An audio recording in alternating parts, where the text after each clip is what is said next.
Good evening, everybody. We're going to give it another minute or so to let everybody join us, and then we'll get started.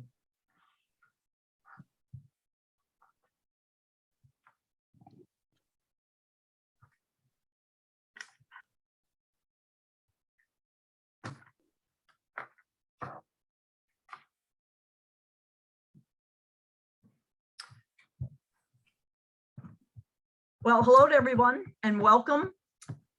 I'm Maureen Hurley. I'm one of the members of the Women's Leadership Council, and I'm going to act as our host and moderator for tonight's presentation. You know, when the Alumni Engagement Group sent out a survey to female alums back in December of 2021, we were delighted to get over 160 responses to the survey from all age groups, with choices of subjects that people found that they thought would be interesting to learn more about. We were a bit surprised, but delighted that the subject of retirement was at the top of the list in just about every age group.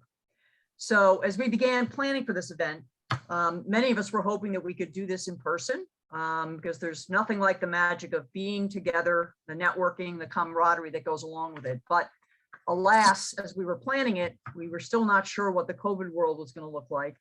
And by the way, it became obvious to us that by doing this online, we would have the opportunity to open it up to people outside of Buffalo as well. And we're really excited to let you know we have over 100 people participating in our webinar tonight. So thanks to all of you for being part of this. I'm going to spend a minute or two just reviewing kind of the flow of our evening, and then I'll introduce our panelists and we'll get started. So each of our three panelists will have about 20 minutes or so worth of discussion, conversation, some overview to share with you. And at the conclusion of our third panelist, we have allotted some time for some Q&A, some questions. We did receive several questions from the audience before the seminar, so we'll start with those and pose those to our panelists. But if you'd like to ask a question, I'd ask you to use the Q&A function. If you go to the bottom of your screen and take a look, there's a Q&A icon. You click on that and post your questions there. We're really saving the chat room in case anybody has technical difficulties, because Erin and Sarah are there at the chat headquarters, ready to help anybody that's having any technical difficulty. So please use the Q&A function at the bottom of your screen. If we get to the end and aren't able to answer all the questions, what we'll do is, if you could email Erin Zach with a question that you posed and didn't get answered, we'll get back to our panelists, we'll get the questions answered, and then we'll post it back onto the website. So you'll have a chance to, everybody will have a chance to see both the question and the answer. This is being recorded tonight. We were talking about this a couple minutes ago. It is being recorded. So you don't need to worry if you need to step away or if you miss a piece of it, you'll be able to listen to it again. We'll have it available probably by early next week. And we'll also, obviously the materials that our speakers are sharing with us tonight will also be part of what is shared with you. So you'll have that, all as part of your package here tonight. So with that, let me start by introducing the panelists, and I'm going to do that in the order in which they're going to be speaking tonight. I'm not going to read through the bios. I hope everybody's had the chance to do that, but just want to highlight a couple of things. Cynthia Vance is highly respected financial advisor and investment fiduciary with important certifications and a broad client base across the country. I'm proud to say that my husband John and I have been clients of Cindy's for 20 plus years. And even more excited that our 3 20 and 30 something year old kids are also being advised and helped by some cool people that Cindy has in her office. So she is reiterating to them what she's going to tell us all here tonight, that it's never too soon to start thinking about and planning, your retirement, all things financial. And Cindy has hired a number of Canisius grads in her firm, and we're really delighted about that. She's been a real partner with Canisius, and she's also very much involved in a number of boards and other volunteer activities in the Western New York community. So we're very grateful for everything that Cindy does for us, both at Canisius and throughout Western New York. Teresa Amabile is our very own Canisius alum and a Harvard researcher who's going to share with us some fascinating research that she's been leading for the past several years on the interesting subject of the experiences that Americans are having as they transition into retirement. She's going to tell us a little bit about the psychological factors like self-identity, as well as social factors like relationships and how they affect people's experiences in retirement. Teresa's published a number of scholarly works, and as you can see from her bio, has been recognized by numerous industry organizations. In years past, when Teresa was on the board of trustees at Canisius and would come to town for the meetings, I got a chance to get to know her, and it was really interesting to get her perspective as I planned the execution of my own retirement 7 years ago. So she was an invaluable resource to me. And Catherine Bowles is also a proud Canisius alum and a current member of the college's board of trustees, who's in the earlier stages of executing her own retirement. Kathy spent nearly 30 years in the financial services industry, and now in her retirement is among other things advising a small, and I like how she says in there, manageable number of startup companies. That's key. It's manageable. She's also, as I mentioned, on the Canisius board, and also finds the time for traveling, gardening, running, and entertaining. And again, I had the pleasure of getting to know Kathy as she served on the board, and was delighted as she decided to follow this path of the retirement as well. But she's still fairly new to it. And Kathy retired in December of 19, which, you know, obviously was the before time for all of us. So we'll be interested to see how maybe some of her ideas on retirement may have shifted once COVID arrived. So with these three superstars here in our midst, let's get started. So I want to turn it over to Cindy Vance. Okay. Good evening, everybody. I appreciate the time this evening. I would want to qualify before I get started that everybody's situation is very different. So although I'm going to give you some rules of thumb, you should definitely consult with your own attorney, your accountant, and your financial advisor. So I know it's not all women here this evening, but it's mostly women. And so I want to talk about why it's so important for women to take responsibility for their own finances. Marriage, 31%, first of all, 31% of all people, US adults, are not married. And those that are getting married or going into relationships are doing so at a later age. In 1947, the average age for a man was 23.7 and a woman just a little over 20 years old. And now for the average male, they're over 30, and for a woman, 28.6. So people are being single longer. And even if they are getting married, the average length of a marriage in the United States is only 8.2 years. So couples that get married earlier, between the age of 20 and 25, are 60% more likely to get divorced. And second and third marriages actually have even a worse, higher rate of divorce. And then when we look at the average age of widowhood, it's only 59 years old, which I think is surprising for a lot of people. And even if we grow old in our years, it's much more common for a woman to be widowed than for a man. And if we look at my personal situation, I was married in my 20s. I got divorced in my late 20s. And then I met a very wonderful man. And we were married and together for 25 years. And unfortunately, he got bile duct cancer and passed away more than 5 years ago.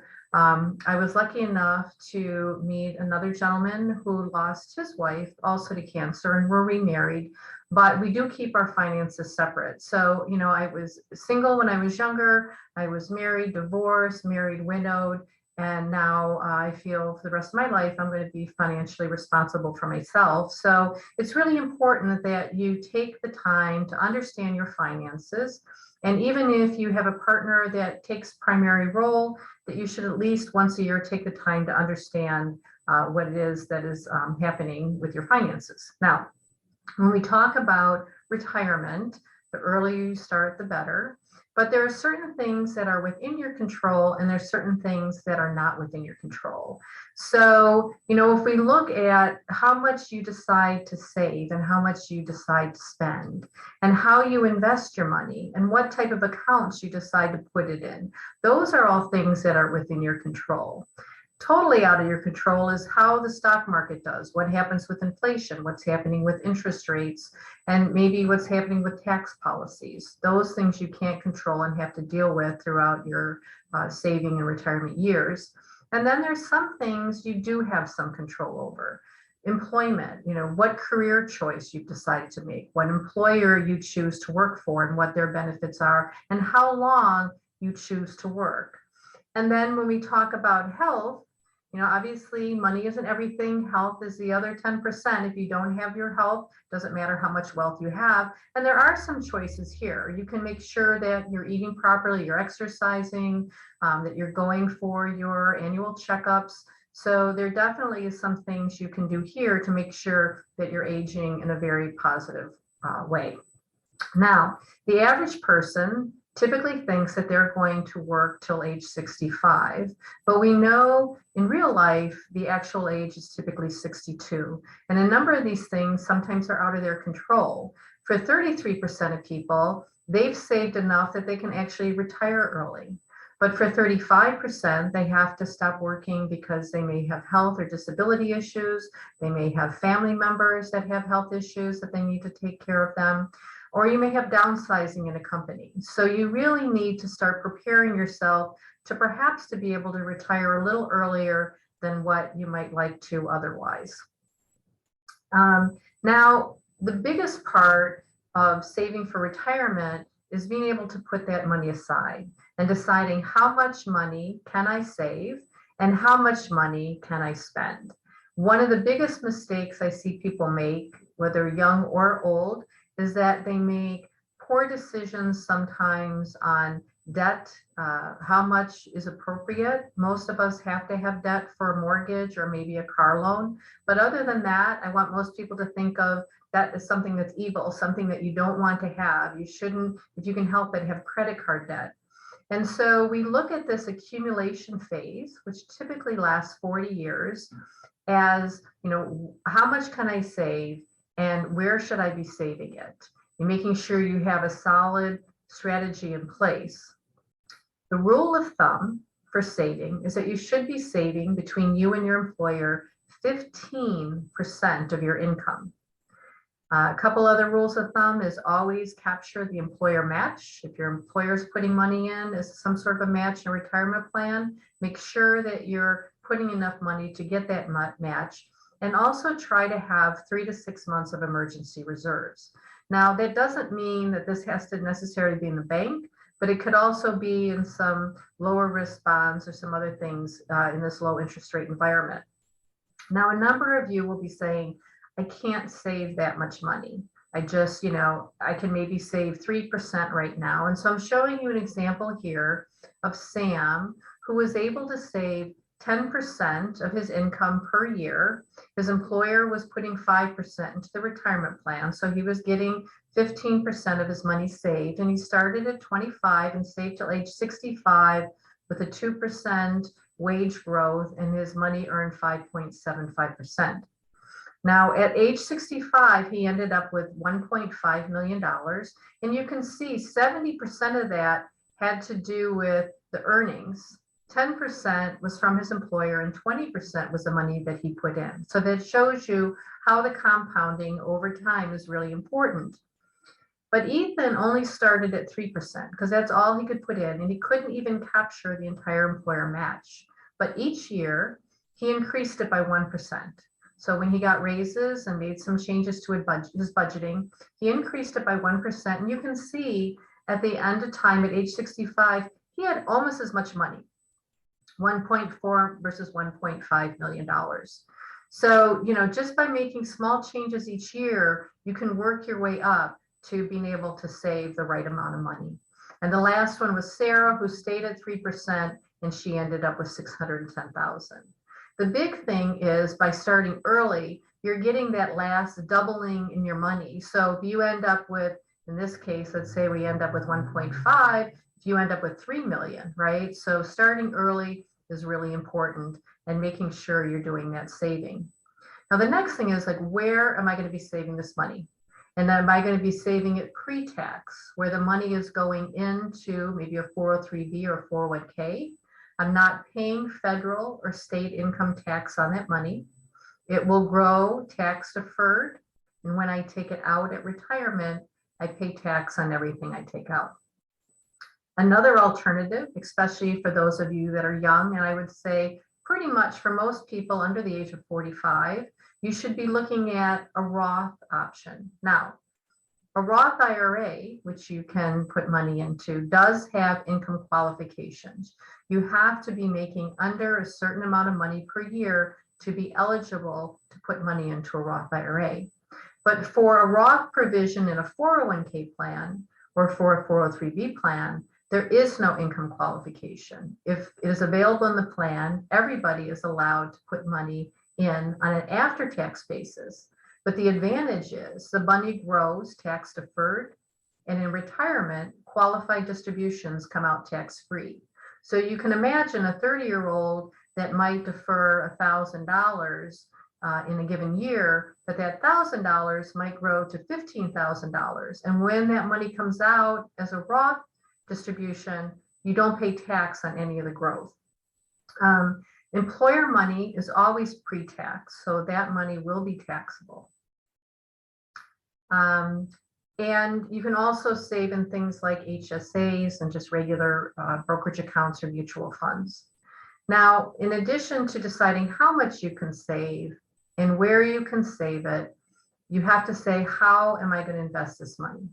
So I'm going to say to you, rule of thumb is, if you do not know anything about investing, you don't understand it, don't know what to do, most plans offer what's known as a target date fund.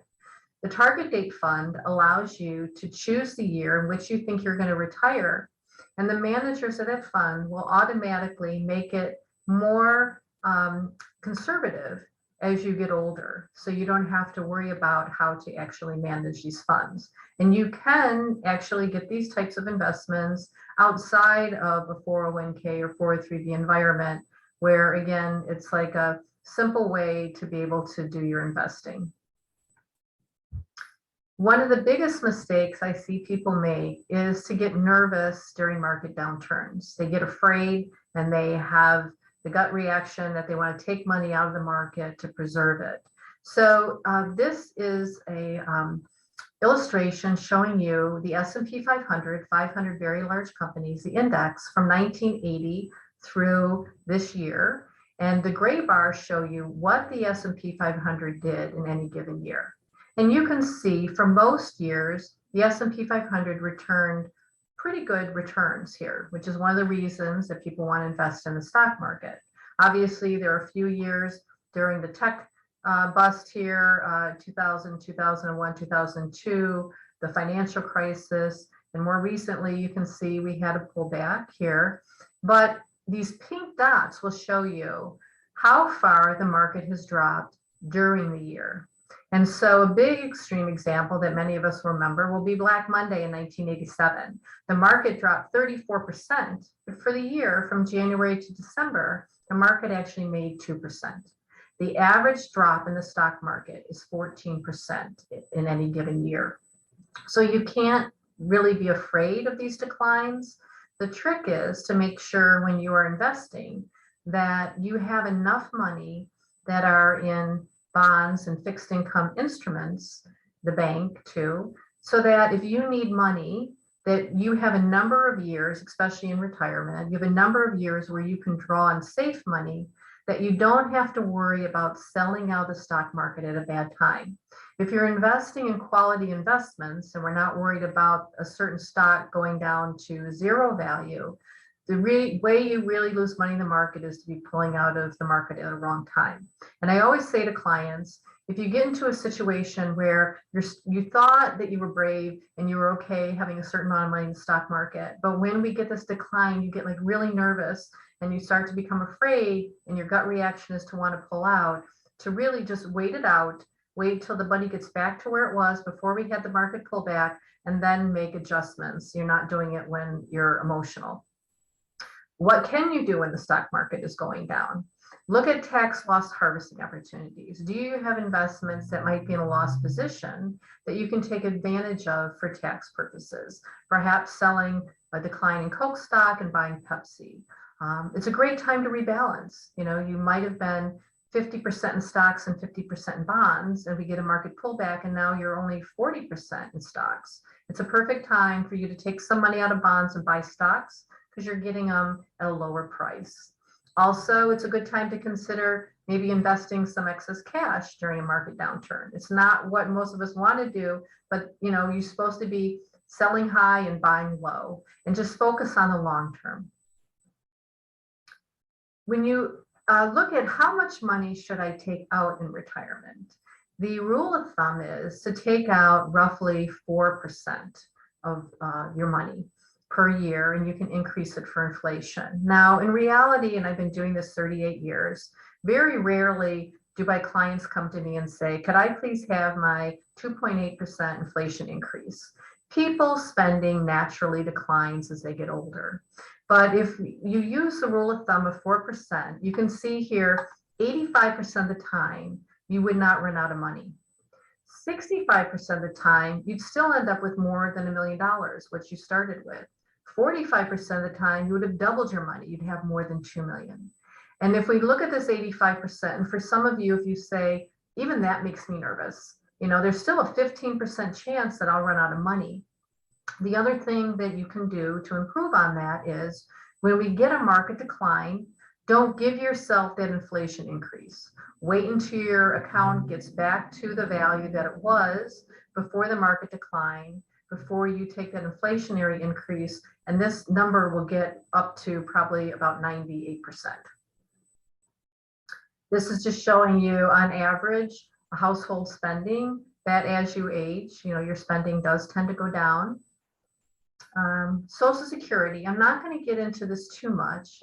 We did distribute really good information for you on Social Security, but I will say you need to have 40 quarters, so 10 years worth of work history, to be able to collect your Social Security benefits if you're collecting on your own, not a spousal benefit or a widow benefit.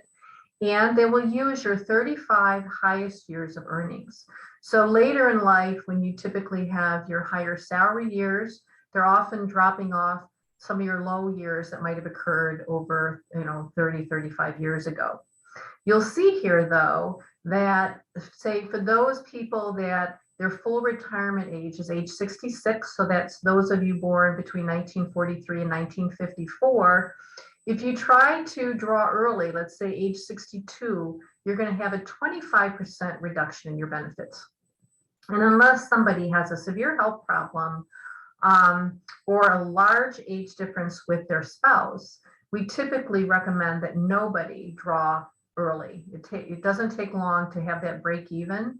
If you wait, you can get up to 8% a year, each year increased benefits. So, it does pay sometimes to delay, but it doesn't pay to take your benefits early. Benefits are taxable. They will look at what half of your Social Security benefit is, plus all tax-exempt income, plus all your other income, to determine if your benefits are going to be taxable. And if you take benefits early, before what's known as your full retirement age, there is an earnings limit where they will start taking your Social Security benefits back if you earn too much money. In 2022, that amount is $1,630 a month. And for every $2 over that amount that you earn, Social Security Administration will take $1 back, to the point that you could be getting none of your Social Security benefits. In the year that you retire, you turn full retirement age, you can collect more. You can collect up to $4,330 or earn up to $4,330 a month. And if you go over that, for every $3 you earn, they'll take $1 back. But again, refer to the Social Security information. It provides a lot of information on benefits for widows benefits, divorce benefits, and spousal benefits. And the last thing I just want to talk about very briefly is for all ages, it's very important to make sure that you have an up-to-date will to provide where you want your assets to go in the event that you were to pass on. A power of attorney. This document will allow somebody to, if it's a springing form, if you become disabled, somebody to help manage your financial affairs if you are unable to do so, or what's called a durable form, which is what we most often see, which you want to give to somebody you totally trust because they can do things financially, sign tax returns, sign checks, but it's a helpful document to have if you become disabled. A healthcare proxy everybody should have, which is going to name somebody to make healthcare decisions for you if you are unable to do so. And then make sure your beneficiary designations are, all up to date. Thank you. Great. Thank you, Cindy. And as Cindy mentioned, there was some really, really great material that Sarah sent out, I think it was yesterday, on a lot of the detail, got into a lot of the detail that that Cindy kind of highlighted. So please take a look at that material as well, because I think you'll find a lot of really useful information there. So, all right, we'll turn it over now to Kathy Bowles. Oh, I'm sorry, over to Teresa, who will tell us a little bit about the research that she's been involved with. Thank you very much, Maureen, and I'm really happy to be here with you. So Cindy just gave us a marvelous overview of one of the two biggest determinants of people's life satisfaction during retirement, and that's wealth. And she even briefly mentioned the second big determinant, which is health. But let's say that you have saved for retirement, or you are saving at an adequate level, and you've been taking good care of your health. What else do you need to think about in order to have a truly satisfying retirement life? That's the question that my research team and I have been trying to answer for the past 7 years. Let me first of all tell you just a little bit about our research. So we call this the Retirement Transitions Research Project. And this project studied 120 people who were from 3 different firms. We focus in this presentation, at least, on 12 of these 120 who are people that we followed throughout their retirement transition. So we started interviewing them and gathering other data from them while they were still working, but they were heading toward retirement. And we interviewed them repeatedly every few months for up to 6 years as they approached retirement, went through the transition, and began living the early months and years of retirement.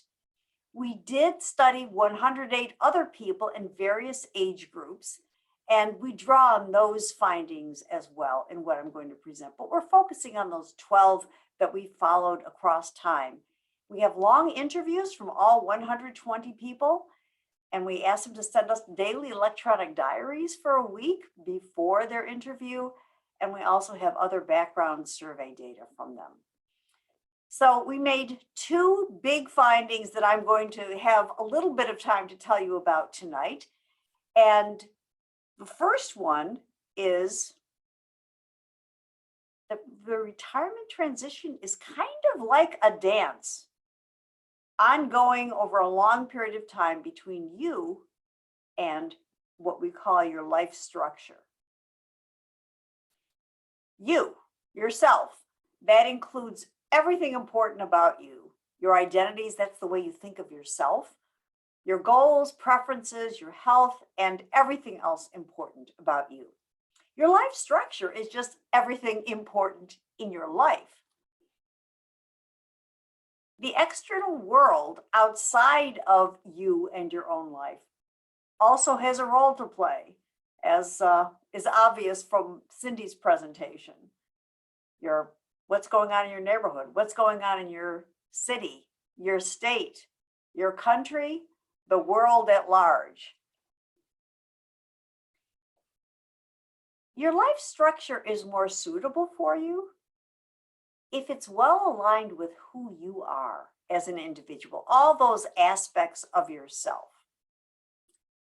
Your life structure is more viable if it's sustainable in the longer term. These 2 factors make for the dance between self and life structure. Because if you're still working, you're pre-retirement, you are going to be consciously or unconsciously assessing your life structure. And as you approach retirement age, you're going to be thinking more and more about whether your current working life structure is suitable for who you are at this point in your own personal development.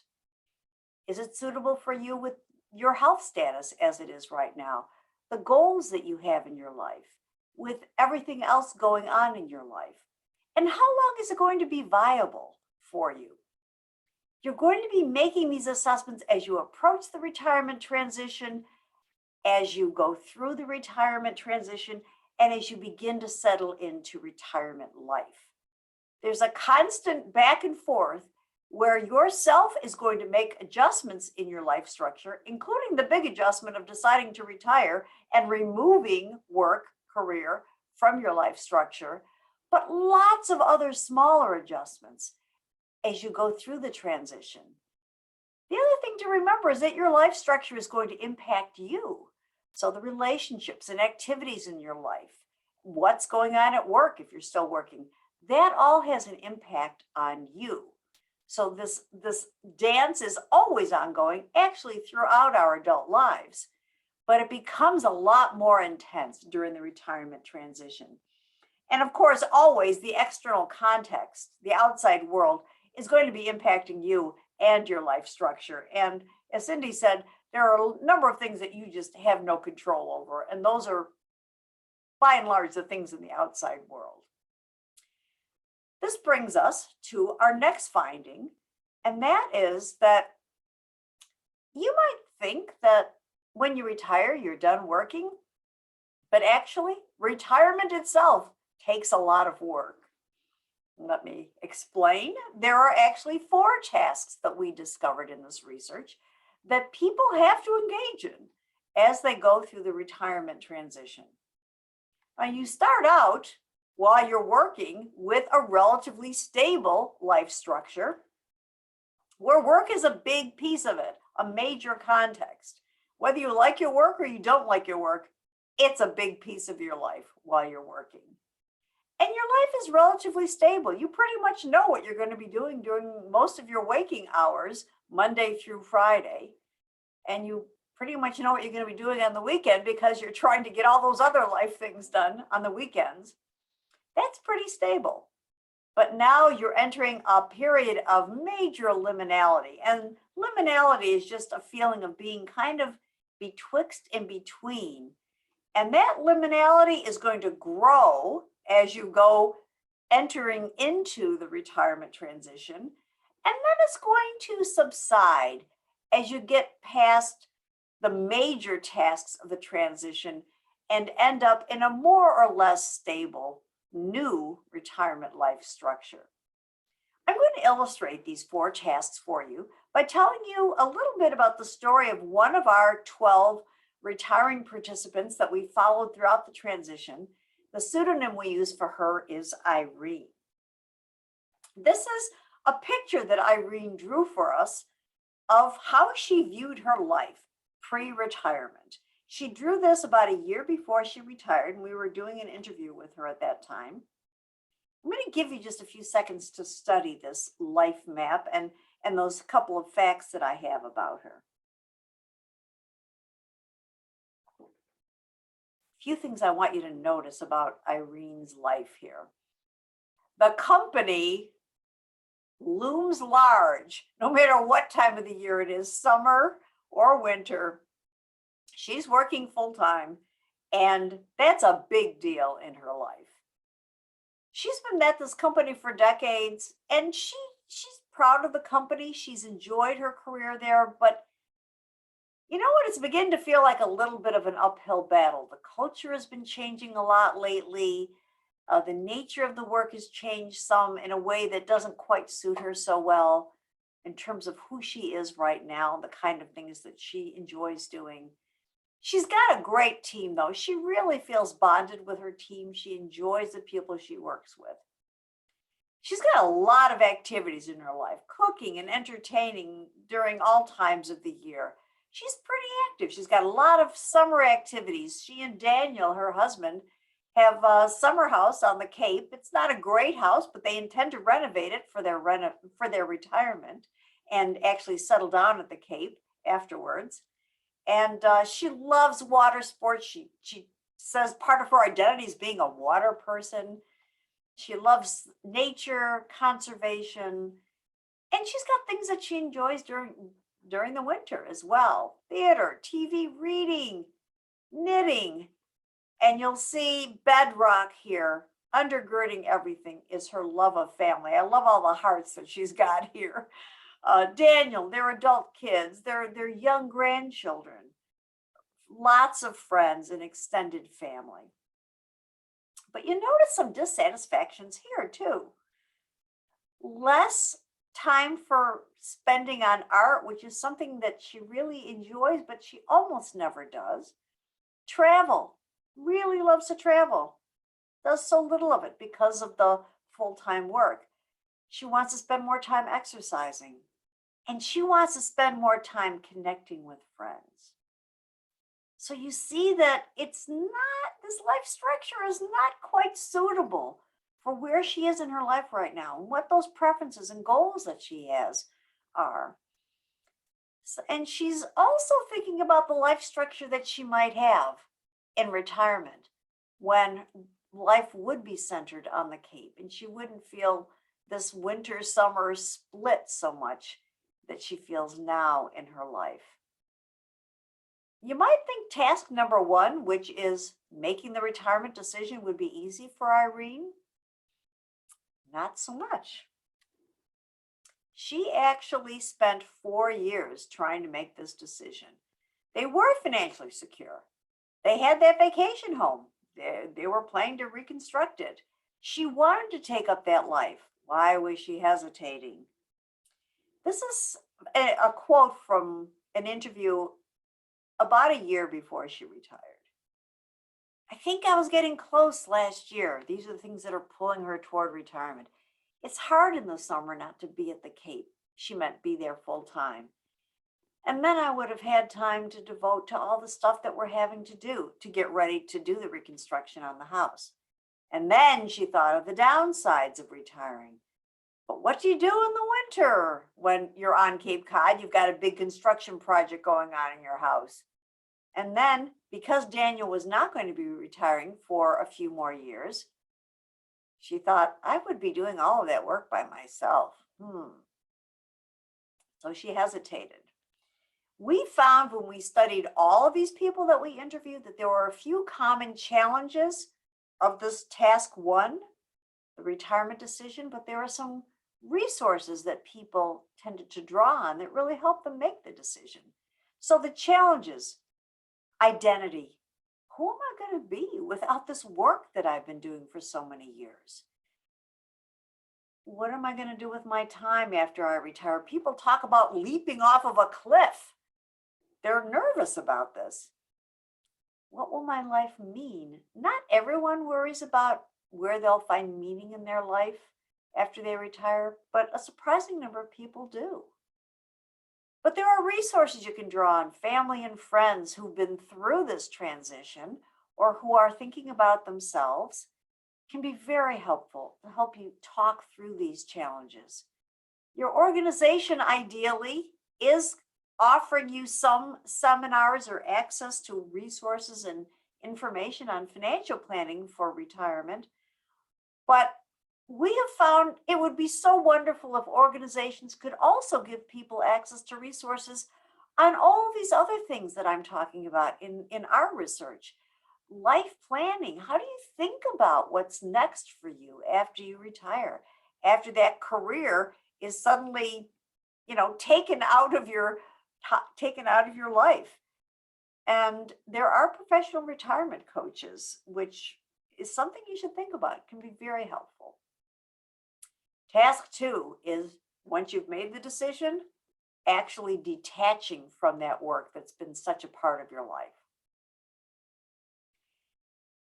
It involves tangible things, all those things you have to do with human resources. But the most difficult part of detaching from work, by and large, for most people, is the psychological stuff. How do you say goodbye? How do you shift your focus? How do you downshift the pace of your life, the expectations you have for yourself? This was something that Irene was very nervous about, but you know what? It turned out to be like rolling off a log for her. She was surprised. I have not regretted for 1 second retiring, not 1 second. It's just like I walked away and never looked back.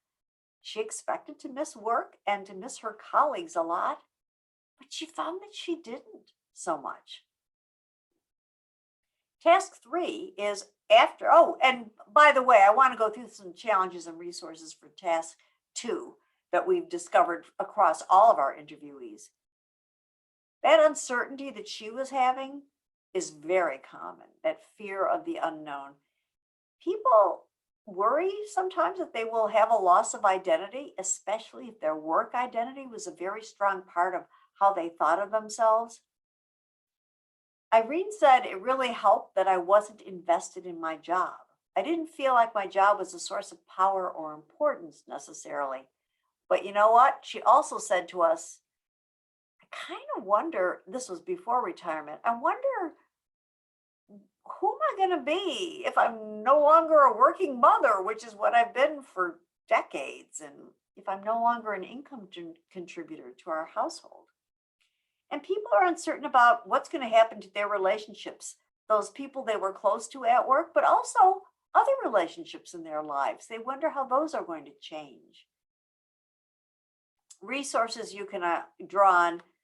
I want to talk a little bit about identity bridging, which is what we saw a number of people do. And that is taking an important part of their work identity that they might be worried about losing and finding a way to enact it in a different way after they retire. If you loved being a leader in your organization, find a way that you can play a leadership role in something new. Maybe it's something in your church or a nonprofit that you care about, or a neighborhood organization. You will develop satisfying new relationships. You will also deepen old relationships that are important to you because you'll have more time to invest in them. And find activities that can be rich contexts for you, ideally even before you retire. And by a rich context, I mean one where you can enact important parts of your identity and you can make connections with relationships that are important to you. For Irene, that was Cape Cod. Her brother had moved there just shortly before she ended up retiring with his wife because he had retired, and she was so excited about being there with them. They were very important in her life. So, important part of her identity, being a water person, and important relationships. And of course, Daniel would be there as well, even though he'd be working during the week. Task 3 is actually building that new life structure for yourself. This involves a lot of exploration and experimentation and a whole lot of liminality. This is the task where people have the most feeling of being betwixt and between. It can be a little anxiety provoking, but it can also be pretty exciting and fun. Irene approached it as something that was exciting and fun. She embraced that liminality. I'm interested to see how it turns out because I feel like I'm still on a very early part of the journey. She said this in the first months after she retired. She says, I may never know, your life keeps changing. But she was approaching it with curiosity and excitement. So common challenges of this task. You've been a tenant in a life structure for a long time that was pretty well established. And now you have to be an architect of a new one. You need to find the right balance for you. And if it's not obvious already, let me just say it explicitly.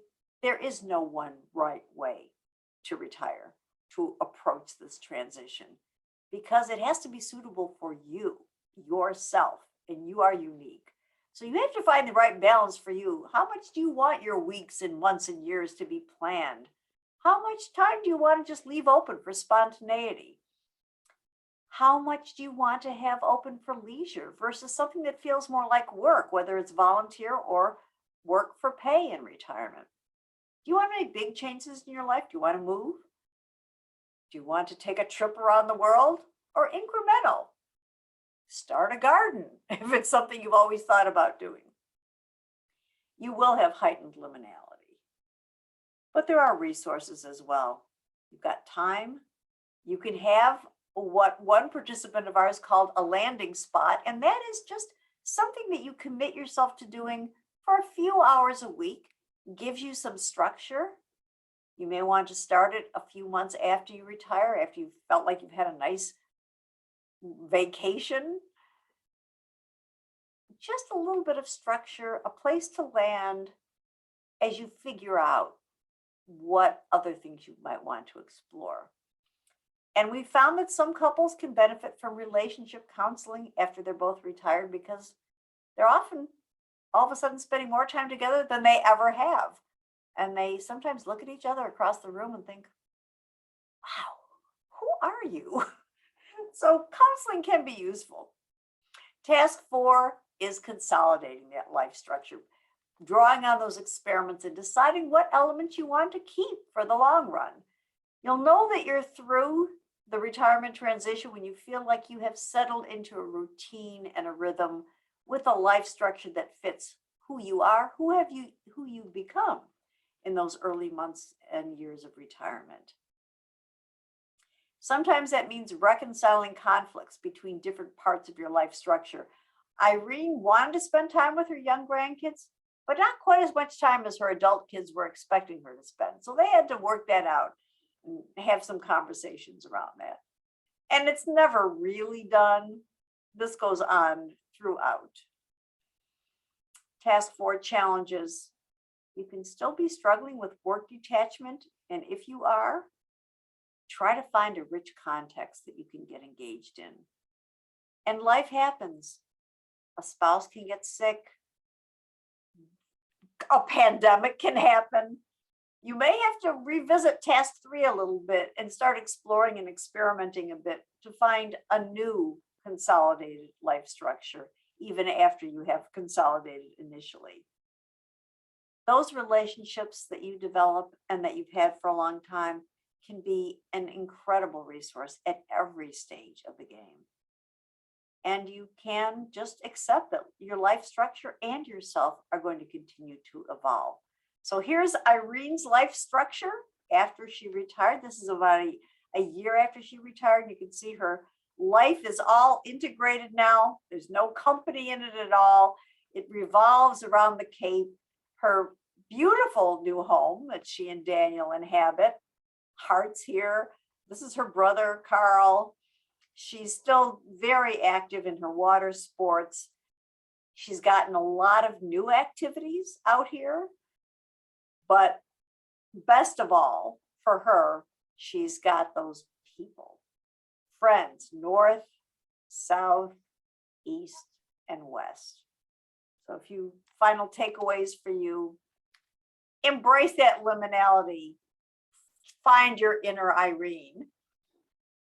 Know that there are going to be identity shifts, but you can hold on to those most important parts of your identity through identity bridging. Relationships, expect that you're going to need to work out some new terms of engagement with the people who are closest to you in retirement. That's normal. And don't be afraid to explore new relationships. And my last takeaway for you is, yes, retirement does actually take a lot of work. Those 4 tasks cannot be avoided, but almost everyone we've studied loves being retired. And I think you will too. Thank you.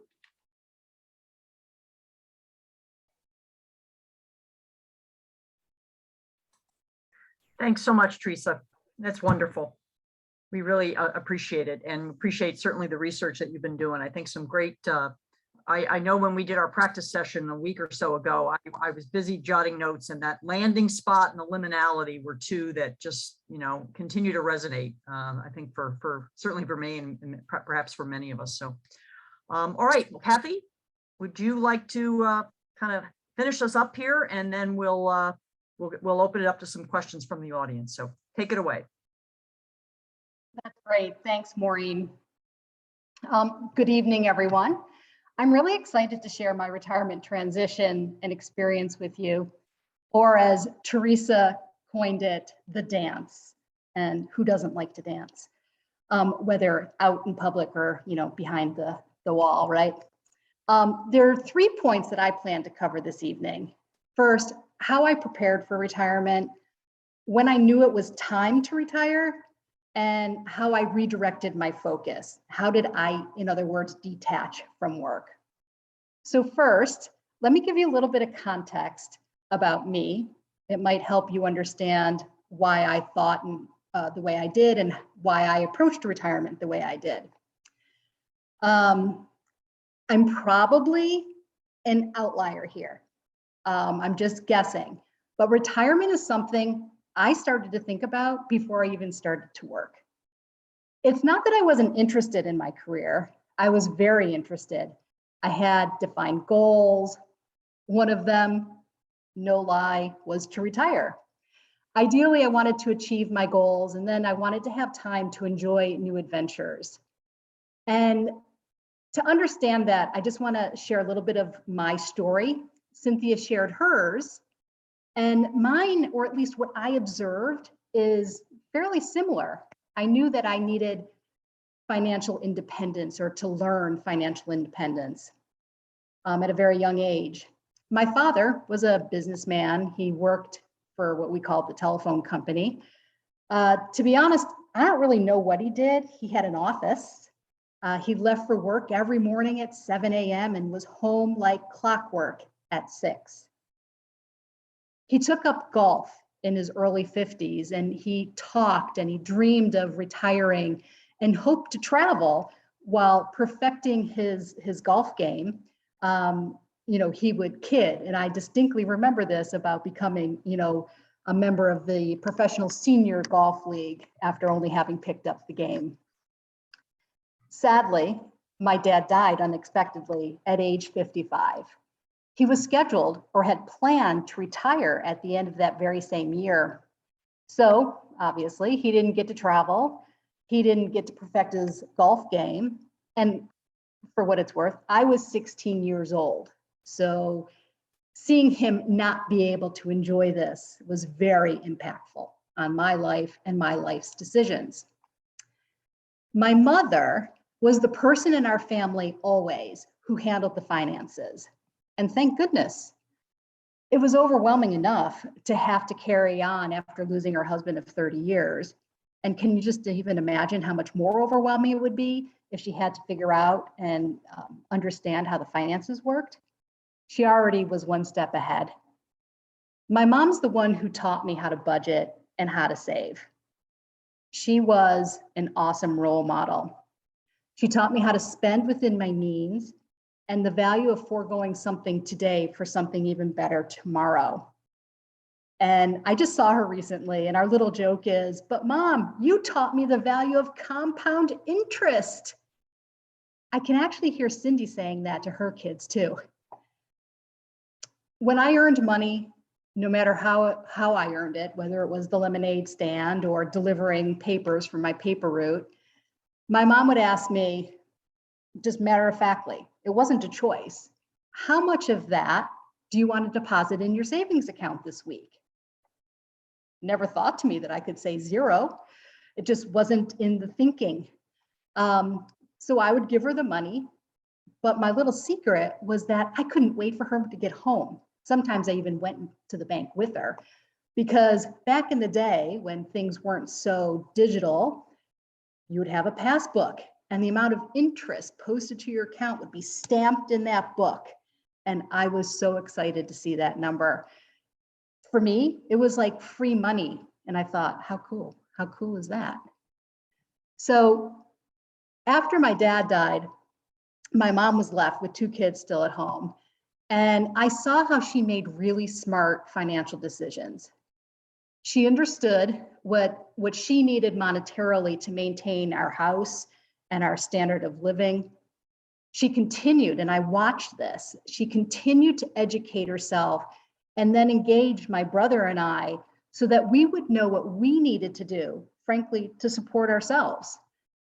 So that's my story.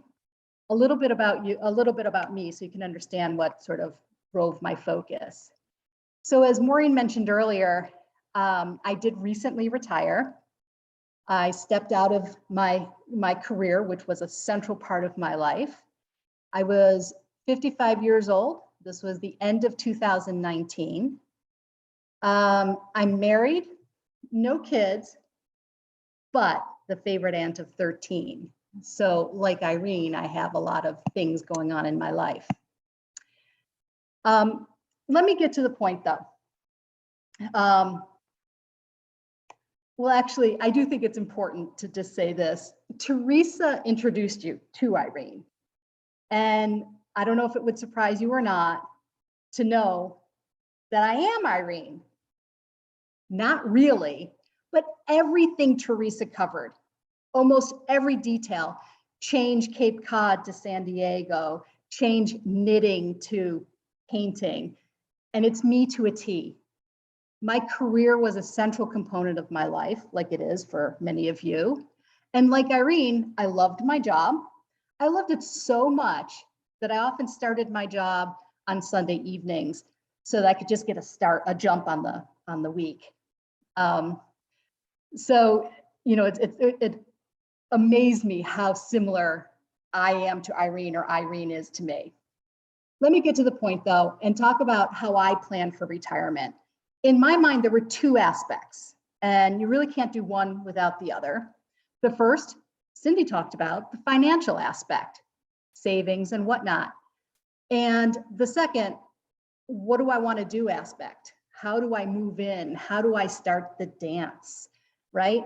So based on what I've told you so far, I don't think you're going to be surprised to hear that I focused on the financial aspects first. I started investing in my 401k at my very first full-time job at M&T Bank. Yes, I contributed as much as I could so I could get that match. And then after a couple of years, when I decided to leave the organization and move to New York City, I rolled the balance of my rolled the balance of my 401k into an IRA. And that money today is still sitting in my IRA growing. So that I always found was pretty exciting. Similar to what Cindy had suggested, as a young professional, I didn't make enough money to contribute the maximum, but I always tried to contribute enough to my retirement savings to maximize whatever the company was contributing. And I think that's really important to know, really important to do. Additionally, each time I found that I had extra money, whether it was a bonus, a gift, gambling winnings, that never happened to me. You know, I would sock a portion of it away, you know, keep a little bit of it for fun, enjoy life. You know, you want some rewards for any hard work you're doing, but sock a portion of it away, just like my mother had taught me when she would take my money to the bank after my lemonade stand closed up. Lastly, with regard to finances, I made it my business to always, and this was first job forward, to understand my paycheck. That might sound pretty common sense or like, of course, but I mean really understand your paycheck, not just what you're getting paid, but when you get paid, how many taxes are deducted, what your benefits cost, and understand that flow of money. I made an investment for myself to understand the benefits piece of it. I learned, for example, how to make smart tax decisions when to use a flexible spending account or a health savings account, for example. And I'll say it again, you might have to invest some time into understanding this, but think of it as your future financial security. I'm pretty sure Cindy would agree with me on that comment. Next, when I reached a certain point in my life, and I'm not really sure when it was, just that certain time, you start thinking about the future. I realized that I needed to think about what I wanted to do when I retired. Not if, but when I retired. I wanted to have a plan. And so this is the second aspect of the retirement planning for me. My problem, I didn't really look at it as a problem. I looked at it as a puzzle. Like Irene was figuring out what to choose and kind of selecting from amongst the many interests I have and trying to figure out, where would I direct my energy? To be honest, it was a little overwhelming. And for myself, I needed to start thinking in categories. So for example, I knew I wanted to have time to travel. So travel became a category. And I just kept mulling this over in my head. With regard to retirement planning and both aspects, both financially and the what do I do aspect, my wife, Gail, and I were like-minded. And for me, that was incredibly helpful. So she too is financially aware, a good saver, and wanted to plan for her post-career adventure. And we talked about what we wanted to do. We even talked about what we didn't want to do. And we were very aligned and considered ourselves very fortunate in that regard. I can see that it would take a lot more work if we weren't aligned. And I know many, many friends who have had more work to do in that area that Teresa referenced as well. We knew that we had similar goals. I'm just going to repeat it again. We talked and then we talked some more. And just when we thought we had things planned, we would talk about it again. And things always seemed to change. But we were at the core pretty much ready to go. We had a shared vision. It changes. And I'll be honest, and Teresa touched on this, it continues to get tweaked. Something comes up that we didn't expect. We have more time, we have less time, but whatever it is, we just sort of make a little adjustment and things seem to work out. So I think that flexibility is really, really important. The next question then is, how did I, in my case, how did we know it was time to retire? And for me, I knew it was time to retire to move on to my retirement adventure, if you will, when frankly, I lost interest in starting my work week on Sundays. And I wasn't nearly as excited on Monday morning as I had used to be. Like Irene, I felt that the work was a little bit more of an uphill battle. I was tiring of the constant pressure. And in my case, being bogged down by details that historically were really easy to manage, but had, I think just because of changes in the organizations, had become more cumbersome. Work for me became more of a chore, but yet I wasn't challenged. That combination was the aha. Okay, it's not fun. And I know we don't spell work, F-U-N. It's not always fun, but I wasn't getting that same level of satisfaction. So I just knew it was time. And lucky for me, Gail was ready too. So since we had put a lot of time and effort in planning for retirement, again, both financially and emotionally, we were ready. So it didn't happen by chance. And we jumped when we could, and we started the journey. I provided my employer about 6 months notice. Actually, Gail gave her employer even longer. that was helpful. It was helpful for me to be able to hand off my responsibilities to people who I believed would carry on the legacy, so to say. I had a chance to say goodbye. I had a chance to do sort of a farewell tour. I was very, very fortunate to have that opportunity, and it was really helpful for me in my adjustment. So I'm grateful, and if you have that opportunity, I would definitely take advantage of it.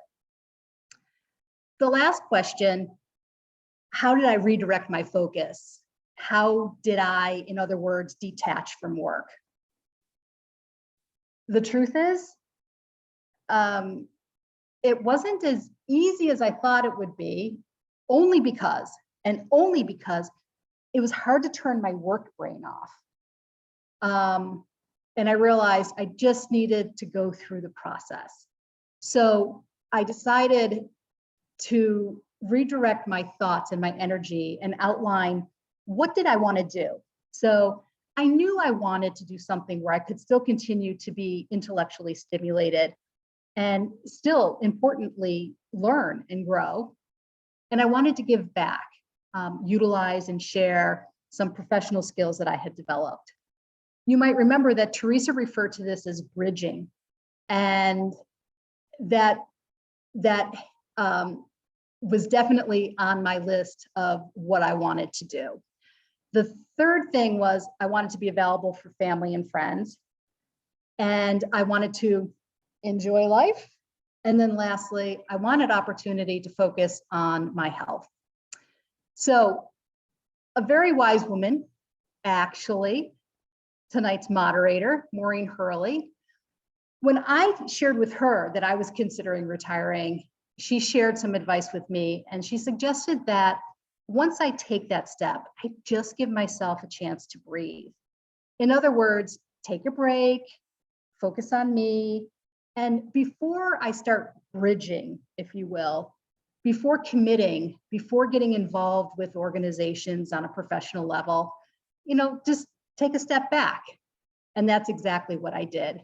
So out of that list of 5 things that I decided I wanted to focus on, I actually spent the first couple of months of my new retirement life spending time with friends and family and engaging and checking in and having lunch.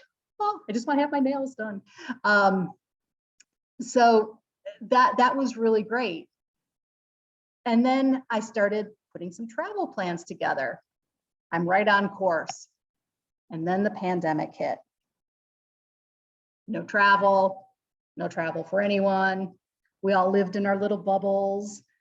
We all learned how to be flexible. So I think for me, my little secret is that probably was really helpful, because there was no choice but to go with it, so to say, go with the flow. So Gail and I thought, well, what are we going to do? We wanted to be outside, frankly, so we could still interact with people, but do something productive. And we decided to start volunteering at a local teaching farm. And this experience has been completely transformational. We've learned that we love to farm. We love to plant. We love to tend. We love to harvest. We love to cook. We love to give back to the community. This all happens at the farm. And then in addition, because it was the pandemic and people weren't getting out, we opened our own farm stand in our neighborhood. So we've gotten to know our neighbors with whom we lived amongst for 25 years, but really didn't even know anybody's name. Now we do. We're the farm girls. And it's great. It's really fulfilling. So in addition to selling our vegetables and farm items that all profit the local farm down the road, we grow fresh cut flowers and we sell those as well. So this was hugely unexpected that we would discover that we love farming. I'm sharing this obviously to just exemplify how important it is to just leave yourself space, leave yourself time because without that time and space, you never know what's going to surface. And my focus of what we do in the summer, and particularly, is not anything we would have ever expected. Thanks, Maureen. Going back to detaching from work. In hindsight, 2 years after starting my retirement adventure, the thing that I find most interesting, is that I don't miss working. Heck, I don't even have enough time for working anymore. You know, and I'm somebody who used to like to start my work week on Sunday evenings.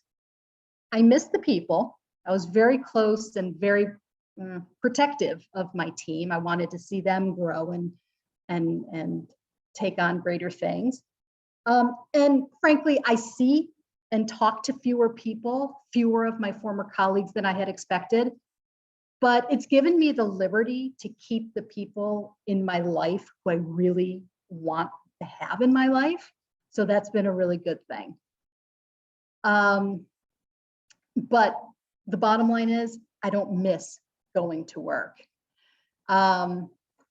We're as busy as ever. As I said, we can't figure out even how we fit work in before. And this adventure, this busyness, this having something to do is what we thrive on. This is what I enjoy. It's not going to be for everyone. We have friends who like a slower pace. That's cool. That's great. But it is something that you should think about. Plan for it. And then think about everything that you've heard tonight. Think about what Cindy said, Irene's story and her journey. And then it's probably not even my space to offer this recommendation, but I'm pretty happy that I started thinking about retirement at a very, very young age. And to the extent you haven't thought about thinking about it, or you haven't started thinking about it, or you have just started thinking about it, that's great. You know, it's never too late. It does make a difference if you actually plan for it. I think that's the bottom line that I'm trying to make. So I think that's it. It's a process. I'm loving it. Couldn't be better. And I think with that, I've probably talked too long. I want to make sure that there's time for questions. And I know there was one thing I wanted to say just before I wrapped up. After taking that pause that Maureen had suggested and allowing the pandemic to sort of play out the way it did over time, I have now engaged and have been working with various companies and do some professional development work. So my life in my retirement state has come full circle and it's been great. So next on my list is to plan those travels, and I'll be on that next. Back to you, Maureen. Thank you so much, Kathy.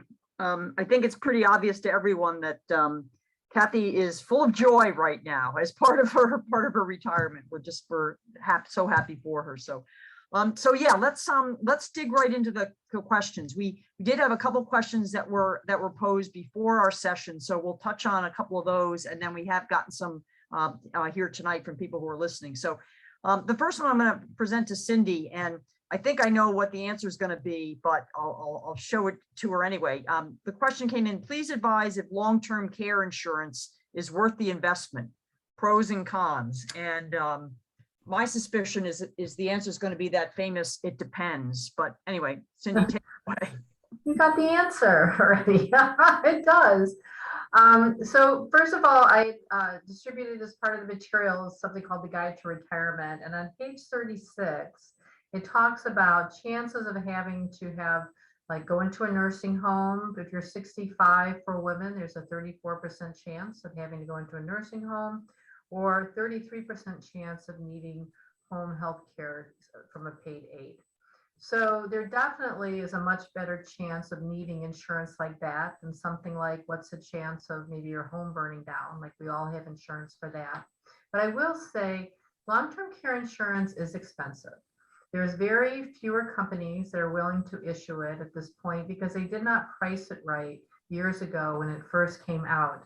So if you talk about the cons, it's that it can be expensive and you might never use it, right? So I had a woman call today. She's going to be 101 years old. And she's been paying for her long-term care insurance since she was 75 and she's never used it, right? So, I mean, that's an option. But if you probably have less than a couple $100,000 worth of assets, you know, yes, you'd like to protect those, but you probably can't afford to because of the cost of insurance.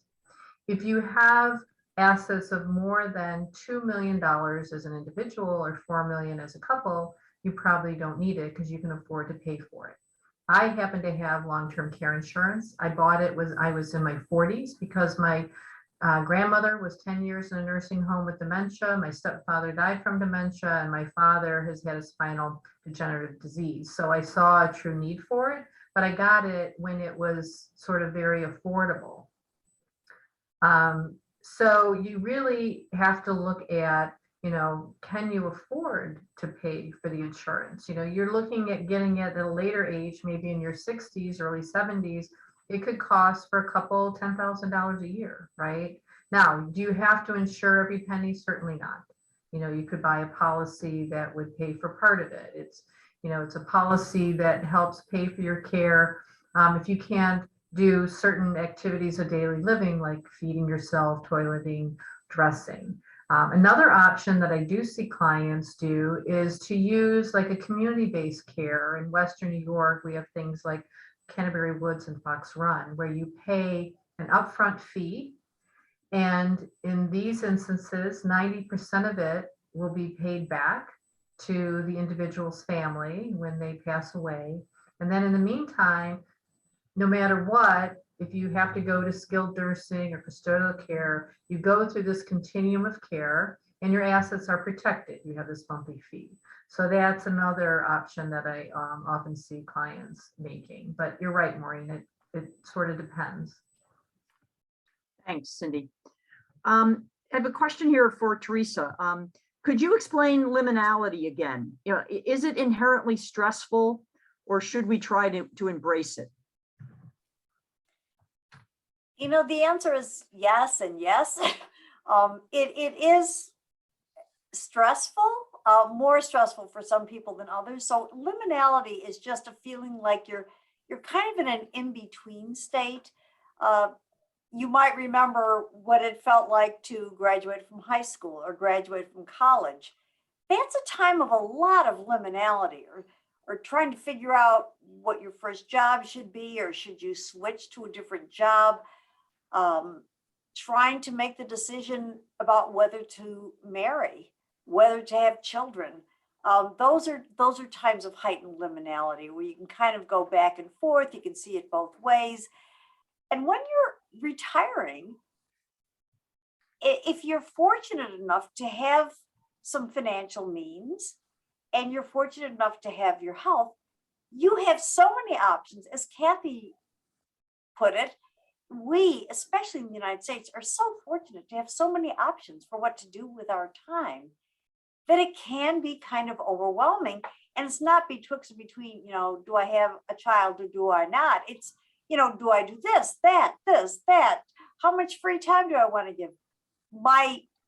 Honestly, this thing of giving yourself some time after retiring where you're just going to just be, just live and connect with people and not make big commitments of your time. That's good advice, I think, for many, many people. And some of the people in our study who followed that path were among our most satisfied retirees. That liminality can be very anxiety provoking. I'm somebody who likes planning. I like control. And I'm semi-retired now.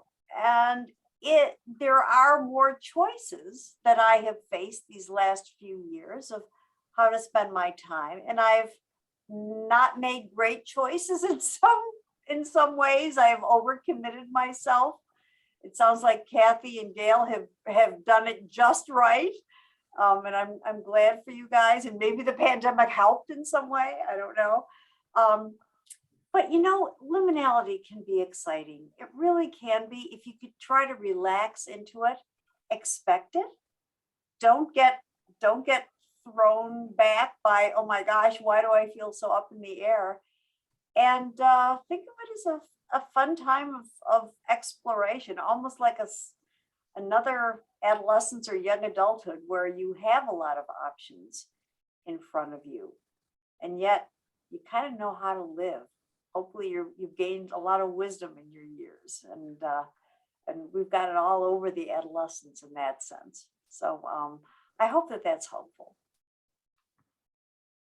Yeah, thank you very much, Teresa. I'll just add that for anyone on the webinar tonight who is knowledgeable or is interested in Ignatian spirituality, of course, there's this whole concept of discernment, which, if you really think about, is exactly what Teresa's describing. You're jumping into a new chapter, and it's really important to really think through and potentially listen to advice you may be getting from others and from God around what are the choices and how do I think them through and how do I really look both objectively and spiritually. So that would be the other, I think, piece I might add to maybe lessening the anxiety a little bit on that side. So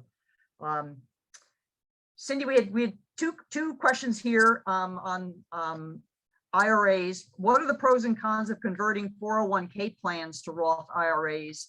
And the other was, would it make sense to roll money from a 403b to the Roth plan? So you touched on some of that, but is there a kind of a general guidance you might give in that regard? Yeah, so this question is a matter of payment of the taxes and how much time do you have. So the first thing is, if you're going to have to use the retirement account to pay the taxes, don't convert.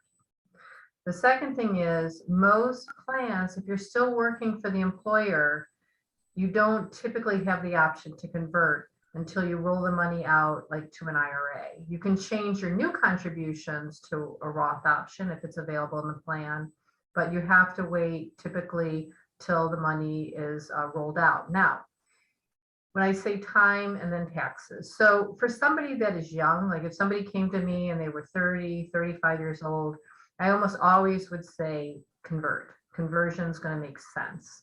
And if you can't afford to pay all the taxes at once, do the conversion over a period of years, a little bit of a time if you need to do that. For somebody that's older, they would say doesn't make sense to convert. You start to look at how long is it going to be for when you need the money, and what tax bracket are you going to be in? So for somebody that might be 55 and working and earning a really good income, but they think in 10 years they're going to be retired in a lower tax bracket, it might not make sense to convert. I am in a high tax bracket right now, but I have some money, my son's listening, so I have some money that I know in a retirement account that I am never going to probably need. And so I have made a decision to bet on longevity, that I might have another 25 or 30 years, and under the current law, he would have another 10 years if he inherits it. So that money would be, sitting there invested for another maybe 35 years. So I've made the decision to pay some of the tax on that money and convert it to a Roth for him someday to be able to inherit. So, that was just a decision I made because I have time. I'm betting that I have time to do that. So I would just say, talk to your accountant to see if it makes sense. Young people definitely try to do the conversion because you have all these years for that money to grow tax deferred and come out tax free in retirement. Great. One other one, Cindy, not to double up on you, but there was a question here about, I don't make a whole lot of money. I work part-time. I make about $250 a week. Can I still save? I'm 45 years old or whatever. So just, again, a little bit of a specific situation, but you touched on it in terms of, starting, even if you start small, it's well worth it to begin at some point. Right. I mean, anytime you can start to save, right? We see this a lot with young people. I've been working with some close family friends of my son's, right? To say, okay, what happens if you need new tires? You haven't saved anything, right? You need to put some money aside. So even if you're on a more limited budget, if you can, try to put some money aside every paycheck. Kathy talked about, does my son understand compound interest? And yes, he does. And does he put money aside for every single paycheck? Yes, he does, right? And then as a young person or somebody that's a low income earner, you have to make decisions about, well, where does that money go, right? And we do need to set up some emergency reserves. And you do need to try and get that employer match, right? Because it's like you're doubling your money. You put in $1, they're going to put in $1, right? Maybe an HSA, I usually try to get people to do that early on. So it's a matter of, it's your budget. You have to make some decisions, but even if it's $1, $5, whatever it is that you can put aside, something always helps. Great. Thank you. I have one other one, and then I think we'll try and stay close to our time here tonight. And a question was about what suggestions, any other final suggestions you'd have for those of us that are already in retirement, maybe didn't have the benefit of hearing all of this great research and the stories that Kathy has told about her own experience, or the great advice that Cindy gave us, that somebody's in retirement right now. Any particular advice or suggestions that you might have in terms of, starting somewhere to kind of, again, move into this next chapter? Let me maybe just jump in on this. Maybe I referenced it earlier, but there's different terminologies, and that's what I loved about hearing Teresa's research about kind of the official terms that are used. I always looked at retirement as the writing of the next chapter of my life. And I think it helped me to think about, a lot of the things we covered here tonight, but just the fact that to some degree I had control, in other ways I didn't. There were a lot of different directions I could have gone in. And to go back to Kathy's point, I knew I needed some time just to get off the treadmill, to rest myself physically and emotionally and psychologically, because I felt like I was all in on my work, as Kathy was describing, and it took a lot out of me. And so I just knew that before I could successfully write this next chapter, I just needed some time to step back and really, kind of give myself some rest in the process. But it helped me to think about that, because then it started to look at, okay, chapter 1 could be a little shorter term thing I look at. Chapter 2 could be, as I look out here 2 years from now, what might this look like? And then, kind of on and on. So that helped me. That helped me think about retirement as something that I could construct, and that I wanted to have as much control over as I could. So. Can I just say, Maureen, it makes my heart happy to know that I can look at you and Kathy, two very high-powered, female, hardworking, I want to almost call you workaholic executives that can take a step back and now enjoy your retirement. That makes me very happy. And may I just say, Kathy, I love the fact that you and Gail have or had a farm stand for your neighborhood and sold flowers. It's like you're back at your lemonade stand days. And I would just like to know, how did you and Gail, and I think this addresses the question that Maureen posed, how did you and Gail make the decision that you wanted to do? It sounds a little work-like. How did you decide that you were going to do that? And how did you decide that you were going to actually, start advising companies in your retirement? Because that is very work-like. Yeah, and they're two very different things, right? So the first thing we did with regard to trying to find something to do during the pandemic was we went on to volunteer.match or something like that. And we saw that there was this teaching farm that literally is less than a mile from our house. And we just sort of showed up, and they were designing the landscape. And our timing was perfect because we were part of the team. There was only like 4 of us who redesigned the entire landscape and introduced this permaculture approach.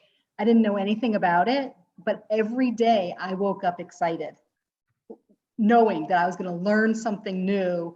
And just being outside, literally from March through November, every single day, and seeing something grow when, you know, honestly, there was so much not nice things happening in the world.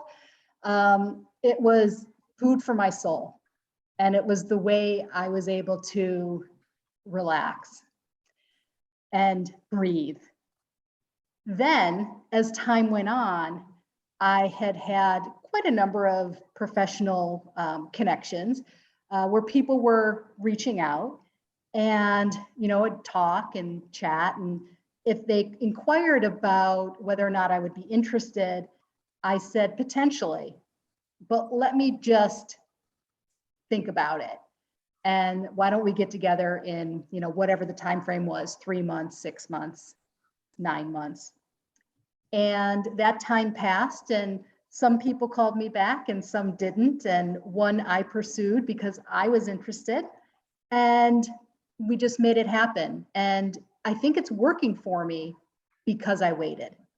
I'm working with people who wanted to work with me because they waited too. And I'm working with people who I wanted to work with because, you know, I had that time.